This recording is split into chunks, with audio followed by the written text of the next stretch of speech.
The first time my mother ever asked me for anything, I was 7 years old, and she needed help reaching a jar on the top shelf. She laughed when I dragged the step stool across the kitchen, both of us laughing, her hand on my shoulder while I stretched up on my toes. That was the first time. In 63 years, it was almost the last. My mother's name is Dorothy May Calloway. She is 79 years old, and she has never once in her life described herself as a burden. Not when my father's heart gave out on a Tuesday afternoon in 2008, and she handled the funeral, the paperwork, and the grief with the same quiet competence she brought to everything else. Not when she needed her knee replaced 3 years ago and drove herself to pre-op because she didn't want to bother anyone. Not when the grocery store moved to the other end of town and she started walking the extra half-mile because asking for a ride felt like too much to ask. That's the woman we are talking about. The woman who made her own birthday cake every year because she liked it done a certain way. The woman who still sent handwritten thank you notes with a stamp through the actual mail. The woman who volunteered at the Glendale Public Library every Tuesday for 11 years, shelving books and helping kids with their reading, and who never missed a single Tuesday unless the roads were truly impassable. So you need to understand all of that before I tell you what happened on the morning of February 4th, because this story only makes sense if you understand exactly who Dorothy May Calloway is, and exactly who my wife showed me she was. Welcome, friends. Settle in, because this one is going to take a little while. Drop a comment and let me know where you're watching from tonight. Hit that like button and make sure you're subscribed. You are going to want to stay for this one. My name is Gerald Calloway. I am 63 years old. I coached high school football for 22 years. I retired from it 4 years ago, and I have spent the better part of those 4 years telling myself that keeping my marriage comfortable was the same thing as keeping my marriage alive. Those are not the same thing. I know that now. It was a Monday morning in February, just after 7. I was in the garage, reorganizing a shelf I had already reorganized twice that week, which is what retired men do when they have nowhere specific to be, when my phone rang. Mom. I picked up immediately. Always. Gerald. Her voice was thin in a way I had never heard before. Not Dorothy thin. My mother did not do thin. This woman had buried a husband, survived a recession, outlasted 3 neighborhood cats she had not owned but fed anyway, and raised me entirely on her own after my father's first heart attack left him unable to work. Her voice was steady like a fence post. Always. Mom, you okay? I don't want to make a fuss. There it was. 79 years old and still apologizing for her own body. What's going on? My chest has been tight since about 4 this morning. She paused. And my left arm keeps going strange, like it's falling asleep, but not quite. Mom. I was already moving toward the door into the house. Mom, stay on the phone. I'm sure it's just the cold weather. I had the window open last night and... Mom, stop talking and sit down for me. Can you sit down? A pause. I'm already sitting, Gerald. Good, good. I'm coming. Don't move. You don't have to. I'm already coming. I hung up before she could finish that sentence. Here is the part I need you to understand. My truck, a 2018 Ford F-150 that I had driven for 6 years without a single major problem, had chosen that particular weekend to need a new water pump. It was sitting at Briggs Auto on Route 9, and Pete Briggs had called Friday afternoon to say it wouldn't be ready until Wednesday at the earliest.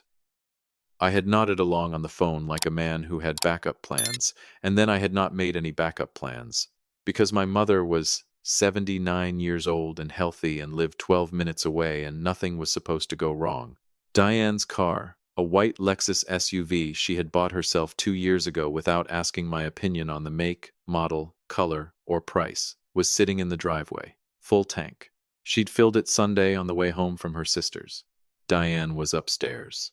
I could hear the television in the bedroom, that morning news program she watched every day at a volume slightly higher than I thought was necessary. I went to the bottom of the stairs. Diane. The television kept going. Diane. The volume went down just slightly. What? I need to borrow your car. My mom's having chest pains. Her left arm is going numb. I need to get her to Riverside Medical right now. Silence. Ah, not the thinking kind. The already decided kind. She appeared at the top of the stairs 14 seconds later. House coat. coffee mug in hand, expression completely flat. Gerald. Her voice was the voice she used when she was explaining something to someone she found mildly exhausting. Can't you call her a neighbor? Diane. I kept my voice level. Her left arm is going numb.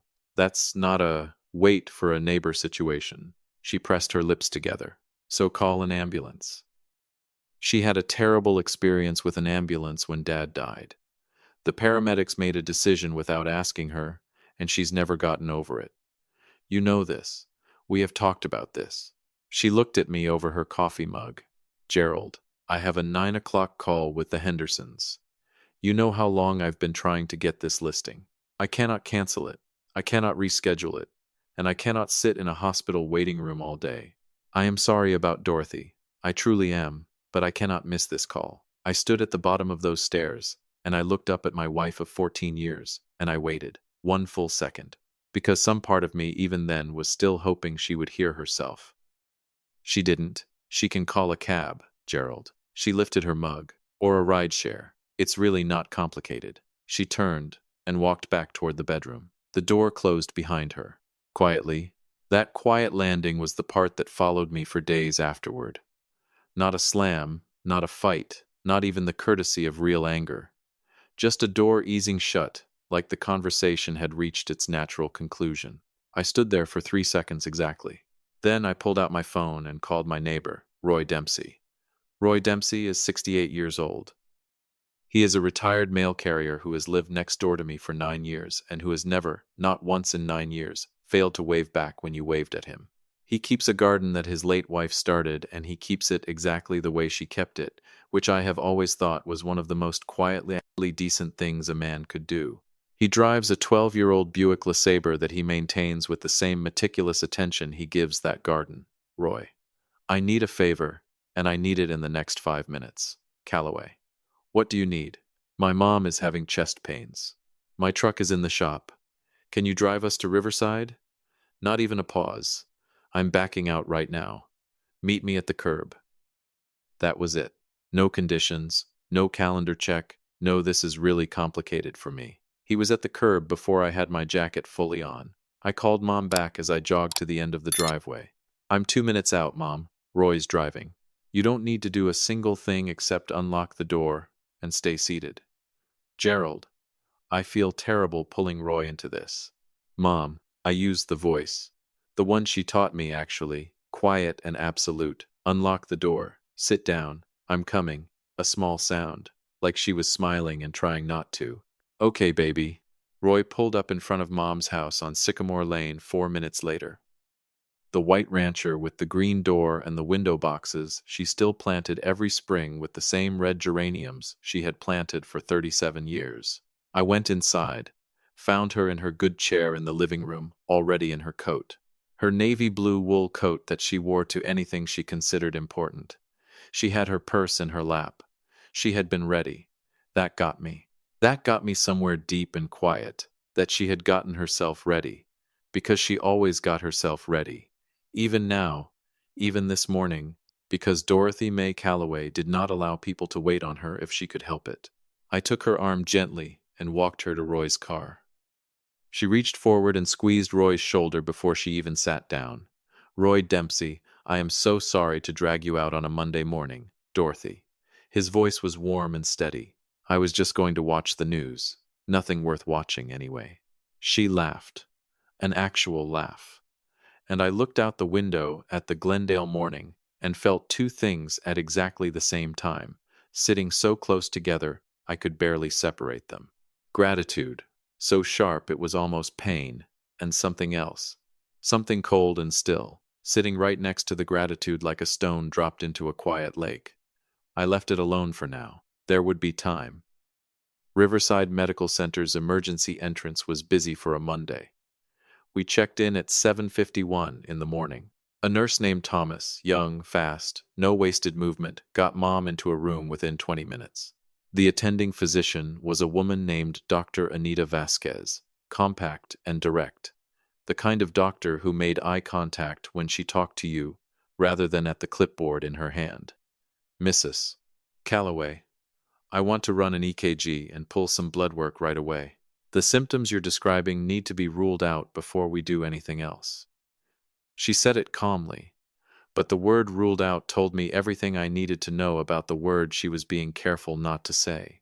Mom looked at me, her eyes asking me the question she was too composed to ask out loud. Do whatever she says, Mom, I told her. She nodded. Then she reached up and touched my face, exactly the way she had when I was small and she was checking whether I had a fever. Her hand was cool and dry and entirely steady. You came, she said. Just those two words, like she hadn't completely counted on it. That nearly undid me right there in the fluorescent light of that ER room. Mom, I said, I will always come. She patted my cheek twice, lay back, and folded her hands on her stomach, like a woman who had decided to be patient and meant it. I spent 2 hours and 50 minutes in that waiting room. Plastic chairs the color of old mustard. A television mounted high on the wall showing a morning talk show with the captions drifting slightly behind the sound. I drank 2 cups of coffee from a machine in the hallway that tasted like it was sorry about itself, and I stared at the middle distance and thought about a white Lexus in a driveway and a door that closed quietly. Diane did not text once. Not a single message. Not is she okay? Not let me know what the doctor says. Not thinking of you. Nothing. Her 9 o'clock Henderson call, I imagined, went very well. At 10:44, Dr. Vasquez came out to find me. Her face was measured, careful, but not the face of someone delivering the worst news. Mr. Calloway, your mother experienced what we call a mild cardiac event this morning. It was not a full heart attack, but her heart was under significant stress, and the warning signs were real. We need to keep her for observation, run additional tests, and speak with a cardiologist about her medications. But she's stable. She's stable. Dr. Vasquez allowed herself a small nod. She's also asked me 3 times whether she can finish the crossword puzzle she had in her coat pocket. I laughed out loud. That's my mother. You can go in and see her in about 15 minutes. I sat back down, put my elbows on my knees, stared at the linoleum floor. She can call a cab, Diane had said. It's really not complicated. 14 years. 14 years of Sunday dinners Mom cooked and Diane arrived late to. 14 years of holidays where Mom made sure Diane's preferences were accounted for, where she asked about Diane's listings and her clients and her sister's kids by name. 14 years of Dorothy May Calloway quietly, consistently, without complaint or keeping score, treating my wife like family. And this morning, when my mother's left arm went numb, Diane had a 9 o'clock call she couldn't miss. I let that sit in my chest for one full breath. Then I walked to the hallway and called Roy, who had been parked outside the entire time like the man he was. She's okay, Roy. Mild cardiac event. They're keeping her. Lord, he said, and he meant it as precision, not expression. Thank God. Roy. I didn't know what else to say. Roy. Thank you.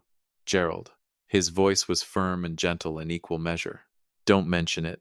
That's just what you do. I let those words stay with me for a moment. That's just what you do. Some people. I stayed with Mom until 3:30 that afternoon. We watched a game show she had opinions about.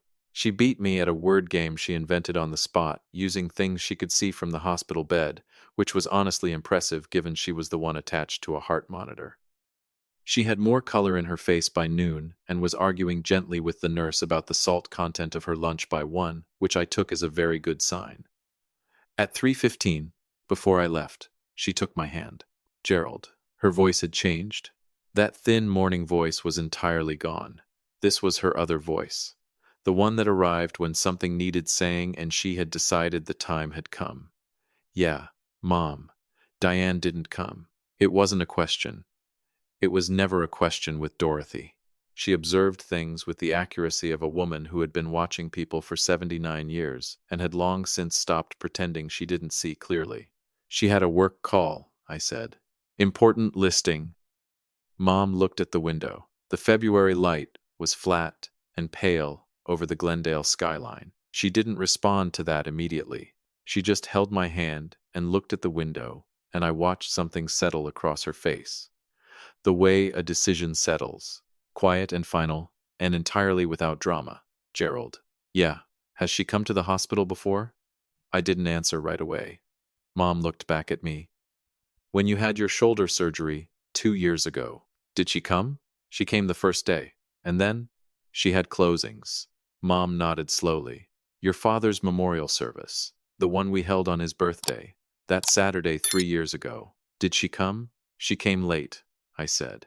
She had a client who needed her. Mom nodded again, like she was confirming something she had already long suspected and was simply now completing the record. She didn't ask any more questions. She didn't need to. She patted my hand twice, looked back at the window, and said, very quietly, I see. 2 words. And in those 2 words was everything. I kissed her forehead at 3:29 and walked out of Riverside Medical into the February cold. Roy was waiting. We drove home in the comfortable silence of two people who understood each other well enough to not fill every mile with noise. Tuesday morning, 6:47. I was up before the alarm, which is how you know something has settled onto your chest that sleep can't lift. Diane was still asleep. She could always sleep. I had admired that once, in a different season of our marriage. Now, I just looked at the ceiling and thought about my mother's voice asking whether Diane had been to the hospital when I had my shoulder surgery, and the answer I had given, and the answers I had not needed to give, because the silence said them first. I went downstairs, made coffee, sat at the kitchen table and watched the light come slowly over the back fence. My phone showed no messages from Riverside. No news was good news before 7 in the morning. I heard Diane on the stairs at 7:15. She came into the kitchen in her robe, looked at me, looked at the coffee, poured herself a cup, leaned against the counter. The silence between us had a shape. Married people know the shapes of silence. This one was waiting. How is she? Diane asked. Not how is your mom, how is she? Like my mother was a mutual acquaintance we'd both heard was under the weather. Stable, I said. Mild cardiac event. They want to keep her another day. Talk to a cardiologist. Diane nodded. That's good. That's really good, Gerald. The Henderson call go well? I asked. She looked at me over her mug. She heard the thing underneath the question. Yes, she said carefully. We got the listing. Good, I said. Congratulations. A beat of silence. Gerald, she said.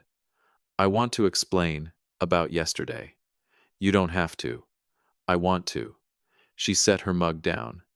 It was genuinely a very critical call. The Hendersons have been Diane. I said it the way my mother said my name the day before. Just the word. No inflection, no anger. Just the word, flat and clear and final. She stopped. I'm not doing this right now, I said. I stood up, rinsed my mug, picked up my phone and my jacket and my keys. I have to go see my mother. She'll be okay, Gerald. It was 1. I paused at the door. I know she'll be okay, I said. I made sure of that yesterday. I turned and walked out before she could finish the thought she was working on. Roy drove me again. He didn't ask what was going on in my house, and I didn't offer it, and we rode to Riverside with the radio low and the February fields moving past the window, and that was enough.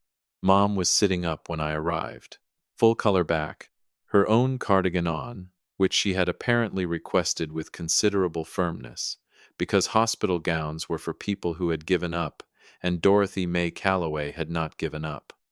Her reading glasses were on, a library book open in her lap. You're early, she said without looking up. I sat down. You look better. I feel considerably better than I did at 4 in the morning. She turned a page. The doctor came by at 6. Very thorough woman. I like her. Dr. Vasquez. She asked me 3 questions about my diet and I answered honestly, which I suspect most of her patients do not. She appreciated it. Mom closed the book, set it on the table. She looked at me. Did you sleep? Some. She studied my face with the precision she had been applying to my face for 63 years. Then she folded her hands in her lap. I want to call Martin this morning, she said. Martin Greer, attorney at law, Glendale County. He had handled my father's estate 15 years ago, and my mother had liked him for the same reason she liked Dr. Vasquez. He was direct, and he did not confuse business with sentiment, but he conducted business with a kind of care that made you feel it was personal anyway. Sharp man, the kind who listened first. Mom, I said carefully, Gerald Thomas Calloway. All three. I had not heard all three since I backed her car into the mailbox in 1998. I closed my mouth. She looked at me with those clear, steady eyes. The flat February light was coming through the window, and it made her look exactly as I had always seen her, exact and clear, and entirely herself. I want to call Martin, she said again, simply. I've been up since 5 thinking about it. This isn't something I decided in the last 5 minutes. She paused. Or even in the last 24 hours, Gerald. She paused again. I've been watching for a long time. Mom, you don't need to do anything on my account. She gave me the look. The one she had been giving me since I was 12 and trying to tell her I was fine when I was not fine. Don't finish that sentence, she said. I didn't, she said, quietly. Your father and I spent 41 years building something together. Not just money, though there's that too. The house on Sycamore. The investment account we started when you were in diapers and never touched. The land your grandfather left us, that's been sitting out on Route 12 for 30 years. She paused. Your father worked a job he didn't love for 22 years, so that what we built would mean something to someone after we were gone. She looked at me steadily. It should go to someone who understands what building something together actually means. The room was very quiet. She means showing up, she said. That's all it ever means. Showing up. She let that sit. And some people don't show up, Gerald. They don't show up for the shoulder surgery, and they don't show up for the memorial service, and they don't show up on a February Monday morning when a woman's left arm goes numb at 4 in the morning and her son needs a car. I didn't speak. So I'm going to call Martin, she said. And I need you to not argue with me about it. I looked at her for a long moment. At this small, sharp, completely undeniable woman in her own cardigan in a hospital bed in Glendale, Ohio, with a library book in her lap, and a decision already made, and no drama about any of it whatsoever. I said, Do you want me to step out? She considered it for exactly 2 seconds. No, stay, 1 word. I felt it land somewhere in my chest and stay there, warm and solid. She dialed at 9:11 in the morning. Martin Greer picked up on the second ring. Martin, it's Dorothy Calloway. I hope I'm not catching you at a bad time, Mrs. Calloway. His voice was warm and immediately attentive. Never a bad time for you. What can I do for you this morning? I'm calling from the hospital. Actually, Riverside. Medical. A careful pause. I'm sorry to hear that. Are you all right? I had a cardiac event yesterday morning. I'm stable, and I'm thinking clearly, which is what matters. She was calm as a woman making a lunch reservation. Martin, I want to revise my documents. The will and the trust. I have some very specific changes in mind, of course. His voice shifted into professional focus, unhurried but attentive. Do you want me to come to you today if you can manage it? My son is here. I can be there by 2 o'clock. That's perfect. She glanced at me. My son will be present. Very good, Mrs. Calloway. I'll see you at 2. She hung up, picked her library book back up like she had simply confirmed a dentist appointment. Just like that. Like she hadn't just decided the shape of everything that came after. Mom, I said. My voice came out rough and quiet. She looked up over her glasses. Thank you. That's all I had. She looked at me for a moment. Then she said, I'm not doing this for you. She said it plainly, without heat. I'm doing it because I spent 41 years making good decisions and I'm not about to stop in a hospital room. She went back to her book. Now go find me something with actual flavor from that cafeteria. Whatever they brought me for breakfast this morning tasted like a decision someone made in 1987 and never revisited. I laughed. The real kind, from somewhere unexpected. I'll see what I can do, Mom. Martin Greer arrived at 1:57 that afternoon. Navy suit, leather briefcase, silver hair cut close. He shook my hand with the grip of a man who took that particular ritual seriously, nodded at me once like he understood the weight of why I was there, and sat down across from my mother with a legal pad and the focused attention of someone who had learned a long time ago that his job was to execute decisions, not second-guess them. I sat in the corner chair, still, a witness. The conversation between them lasted 51 minutes. I am not going to put all of it here, because some things belong to the people in the room. But I will tell you this. By the time Martin Greer closed his briefcase and stood to leave, the documents that Diane Calloway had been operating on the assumption of, for 14 years of a marriage she had treated like a long-term investment with guaranteed returns, had been rewritten. Completely. Legally. Permanently. The house on Sycamore Lane, paid off in full by my parents in 2011. To me. The investment account, 32 years of careful, consistent deposits that my father had started before I was in kindergarten. To me, the 11 acres on Route 12 that my grandfather had left, land that had been in our family since 1961. To me, the 1,972 Chevrolet pickup truck that my father had spent 4 years restoring in the garage, and that still ran perfectly under a canvas cover in Mom's driveway, that smelled like him on warm days when you lifted the hood. To me, and $15,000 designated specifically to the Glendale Public Library. Because Dorothy May Calloway had shelved their books every Tuesday for 11 years, and she believed in the places that had given her something to do with her love. Diane's name did not appear on a single line. Not my problem, someone had said. Turns out, she was right about that. Martin shook my hand again at the door, and looked back at my mother, already settled into her chair with her library book again, already moved on, already entirely herself. He said to me, quietly, "Your mother is one of the clearest thinkers I've met in 30 years of practice." I looked at her across the room. "Yeah," I said. "I know. I've always known."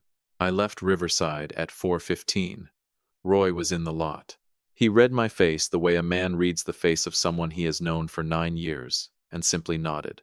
"Everything okay?" "Everything is exactly how it should be," I told him. He put the car in drive, and we went home, and didn't need to say another word about it. Thursday morning.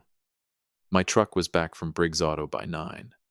New water pump, oil change that Pete threw in, fresh wiper blades I hadn't asked for because that's what neighbors did in Glendale, Ohio, when your families had been nodding at each other for going on 30 years. I was standing at the counter signing the invoice when my phone started going. "Diane." I let it ring, put the phone back in my pocket, finished signing, shook Pete's hand, walked out into the cold. Drove to Riverside and brought Mom home. She was ready when I got there. Navy coat, overnight bag packed with military neatness, library book tucked under her arm. She had apparently had a detailed discussion with the discharge nurse about the parking situation at Riverside, and had several constructive suggestions. She stood up from the wheelchair the moment the automatic doors opened. "I can walk to my son's truck," she announced, "to everyone and no one." My heart had a moment. "My legs are fine." The nurse, a young woman named Cora, pressed her lips together hard in that way people do when they are fighting a real laugh and losing. She took Mom's hand before she let go of the chair. "You take care of yourself, Mrs. Calloway." "I always do, sweetheart." Mom squeezed her hand. "You're very good at what you do. Don't let anyone tell you different." Cora's eyes went bright for just a second. Then she stepped back and let Dorothy May Calloway walk to her son's truck on her own 2 feet, which was the only way Dorothy May Calloway was ever going to do it. I got her home to Sycamore Lane. The white rancher, the green door, the window boxes empty now, and waiting for spring, and the red geranium she had already bought and was keeping in the utility room until the last frost passed. The oak tree in the front yard bare and patient. The welcome mat at the door that said home in letters so familiar neither of us usually saw them anymore. I saw it today. I got her inside. Made her tea, chamomile, 2 bags, 4 minutes, no shorter. She had told me this exactly once in 1987, and I had never forgotten it. Checked her medications, read every label out loud while she sat at the kitchen table with both hands around her mug, and listened like a woman humoring someone she loved. Checked the thermostat. Checked the refrigerator. "Gerald," she said. I stopped moving. "Sit down." I sat. She covered my hand with both of hers across the kitchen table. The same table where she had helped me with geometry, where she had told me my father's diagnosis, where she had held my hand the morning after I signed my divorce papers the first time, 20 years ago, and said nothing except that I was going to be all right, and meant it so completely that I had eventually believed her. Her hands were small and steady and warm. "I need you to hear me," she said. "I'm listening." What I did. The will. She looked at me steadily. "I didn't do it to punish Diane. I know. I did it Because it was right. Because your father and I built something real and it belongs somewhere real. She paused, with someone who knows what showing up costs, and still does it anyway. She held my hand. Gerald. Her voice went quieter, not softer, more deliberate. I need you to think about your life. Not the house, not the money, not any document. She looked at me. About whether you are being loved the way you deserve to be loved. Because you have been a man who showed up. Every single time I needed you. Every time Roy needed you. Every time one of those kids on your football team needed you to stay an extra hour and work through something with them. She paused, and I have watched you come home to a house where no one was waiting up. The kitchen was completely still. Outside on Sycamore Lane, a car moved slowly past. The refrigerator hummed. The oak tree stood bare and patient in the February yard. Every word was true. I had known every word was true for longer than I was ready to say out loud. Yeah, I said. My voice came out rough and quiet and completely honest. I know, Mom. She nodded. Once. Slowly. Like that was exactly what she needed to hear from me.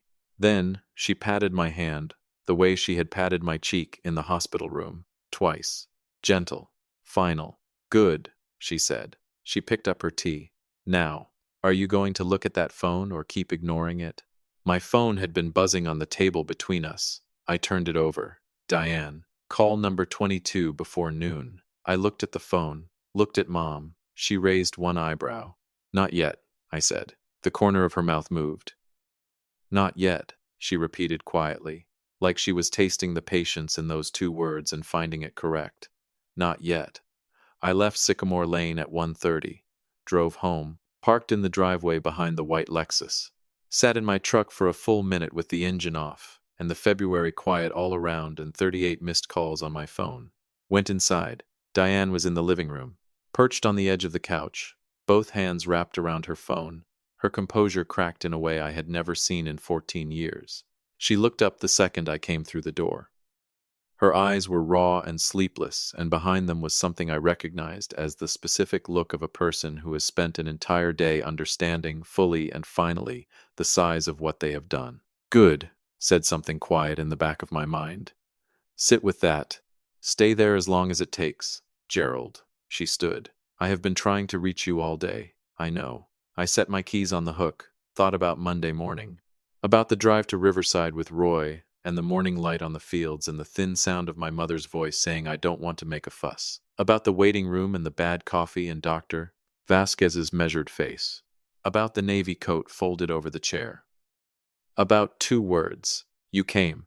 About Diane's 9 o'clock call, and the Henderson listing, and the silence of a phone that had not sent a single message for 8 hours, while my mother's heart recovered in a hospital 12 minutes away. I let that sit in my chest for 1 second. Then I turned and looked at my wife. Did you know? Her voice cracked. About the will. Did you know she was going to? No, I said. I found out in the room. She pressed her fingers to her mouth. When she spoke again, it was controlled. But underneath the control was fear. Real fear. The kind that shows up late. Too late. When every choice that led here has already been made, and the road behind you has closed. Martin Greer's office called, she said, to confirm the filing. Gerald. She looked at me. Do you understand what that means? Everything we were expecting. Everything we had planned on. Diane. My voice was calm, quiet, completely steady. I had not planned it that way. That was just what was left when everything else fell away. She went still. I took 1 step toward her. Not in anger, just present. The way I had stopped being present in this house for years without naming what was missing. You had a 9 o'clock call, I said, while my mother was in a hospital bed with a cardiac event. While Roy Dempsey sat in a parking lot for 3 hours, because that is what Roy Dempsey does, because that is what people do when they love someone. I paused. My mother made her decision, I said, the same way you made yours, clearly, and without asking anyone. Gerald, please, just call her. She spent 79 years showing up. I kept my voice even. For my father, for me, for every neighbor, every library kid, every person she ever loved. She has never once, not once in her life, chosen a listing over somebody who needed her. I looked at Diane for a long moment. She just finally stopped expecting everyone else to do the same. The room was completely silent. Diane looked at me, really looked, and I watched something move across her face that went past fear, went past the money, went past the will. The look of a woman who had finally understood exactly what she had lost. Not the inheritance. Me, the man standing in front of her, calm and clear-eyed, and finally, after 14 years of leaving room for someone who never moved toward him, no longer leaving room, her phone buzzed in her hand. She looked down at it, my mother's name on the screen. She looked up at me, her eyes wide, something that might have been hope, still trying. I looked back at her for exactly 1 second. I felt it. The last thread of something I'd been holding since before I knew I was holding it finally going slack, not with anger, with release. Clean and quiet as a door easing open, I picked up my keys. "I'm going to check on my mother," I said. I opened the front door. The February air came in, cold and honest and entirely free. I paused for one moment with my hand on the door. Behind me, in the living room, my wife stood with her phone in her hand, and my mother's name glowing on the screen, and every consequence of every small, quiet choice she had made over 14 years written into the look on her face. "Friends," I said, "you should probably answer that." I stepped outside and pulled the door closed behind me. I stood on the porch for just a moment. The February cold hit my face, and it was sharp and clean and completely honest, and something settled over me that I had not felt in years. Not triumph, not anger, not the particular exhaustion of a man who has finally had enough. Clarity, just clarity. The quiet, unmistakable kind that arrives when you have finally stopped telling yourself that endurance is the same thing as love. I had spent 14 years trying to make a marriage comfortable. I had spent 14 years smoothing things over, and filling silences, and sleeping on the right side of a bed, and waiting, without knowing I was waiting, for someone to move toward me. My mother had seen it for years. She had watched it quietly, the way she watched everything, and she had loved me steadily, the way she did everything, and she had waited until there was something she could do about it that actually mattered. The Monday morning at Riverside hadn't planted a seed. It had simply burned off everything that had been growing over the truth for 14 years, and shown me exactly what had always been there underneath. Roy was at the curb in 4 minutes, the way Roy always was. We drove to Sycamore Lane with the radio low and the February fields moving past the windows and the light going gold and tired over the Glendale skyline, and I felt something I had not felt in a very long time. I felt like a man going home. If this story stayed with you, friends, do me one favor. Hit the like button and subscribe. It costs you nothing, and it means everything. And drop a comment. Let me know where you are watching from tonight. I will see you on the next one. Pay attention to the people who show up without being asked twice. Roy Dempsey didn't need a reason beyond a neighbor's voice on the phone. Dorothy didn't need a grand gesture, just her son, at the door, when it mattered. The people who move toward you in hard moments are telling you something true about who they are. And so are the ones who don't. Trust both of them equally. A small note for you: this story was created and fictionalized by AI, crafted to bring you a moment of meaningful entertainment while carrying a life lesson worth holding on to.